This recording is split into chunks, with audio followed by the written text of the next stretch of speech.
Dans la technologie est une TPE, une petite entreprise avec des ingénieurs et qu'on va à un moment donné céder à nos collaborateurs. Et pour moi, il était important, comme le monde change, il était important de me projeter, de savoir un peu que seront les entreprises demain, comment va évoluer l'économie. Et donc, quand j'ai été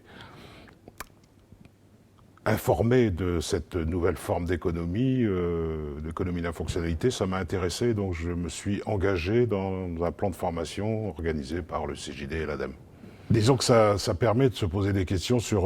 enfin, en tout cas, de confirmer une chose importante pour moi, c'est que, étant une petite entreprise, je n'aime pas le terme de sous-traitant. Et pour moi, avec mes clients, je parle toujours de partenariat. Et maintenant, je dis de trouver des pistes de coopération parce que ça me plaît bien. Enfin, nous sommes partie prenante dans les solutions que mettent en œuvre nos clients. On fait partie de la solution, on n'est pas un sous-traitant et ça veut dire qu'on se projette dans la durée. On n'est pas là pour faire one shot, un coup, quoi, et on est là pour aller plus loin et développer des solutions pour nos clients qui vont dans le temps et qu'on va faire évoluer. On crée de la valeur ensemble, quoi. C'est-à-dire c'est une valeur ensemble qu'on va pouvoir partager puisqu'on coopère et on va pouvoir partager et c'est d'avoir un langage ouvert et un partage sincère et non plus sur une valeur monétaire, mais un partage sincère de valeurs pour arriver à une solution qui soit pertinente et qui soit aussi, qui respecte un petit peu, je dirais, toute cette transition écologique dont on parle actuellement et qui est importante. C'est-à-dire qu'on consomme énormément de ressources et on n'est plus là dans la production de masse, mais on veut être pertinent et proposer des solutions. Actuellement, on est sur un projet de conception de produits électroménagers qui sont dépannables par le client. Ça se démonte, il rachète la pièce qui manque. Voilà, on est en train de... Et ça, pour nous, ça parle. Alors déjà dans le groupe, ce qui est intéressant, c'est c'était des métiers différents et donc ça permet de brasser des idées, ça permet et de se reposer des questions sur notre raison d'être dans l'entreprise, quelle est la raison d'être de notre entreprise et je dirais ça va un peu au-delà de la stratégie parce qu'on parle toujours quand on fait des formations de management de la stratégie d'entreprise. Ça va au-delà, c'est la raison d'être, les pourquoi on est là, c'est qu'est-ce qu'on peut apporter à son environnement et je trouve que c'est beaucoup moins, ça a plus de valeur pour moi qu'un aspect purement mercantile, quoi.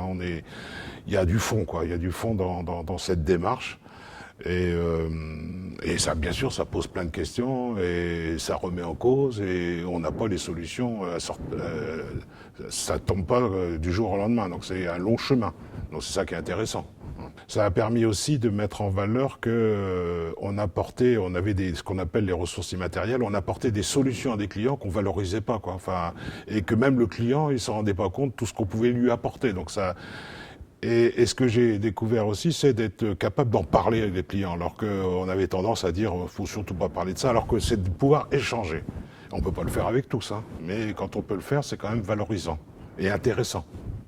On a mis en œuvre justement un projet au début de l'année qui va un peu dans ce sens-là, puisqu'on a déjà une première, c'est-à-dire qu'on a développé des choses et on n'a rien vendu à nos clients sauf un abonnement.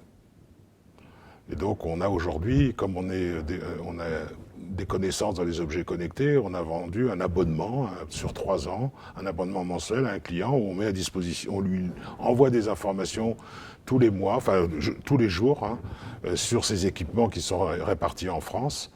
Et pour nos collaborateurs, ça a été une autre forme aussi de service donné aux clients.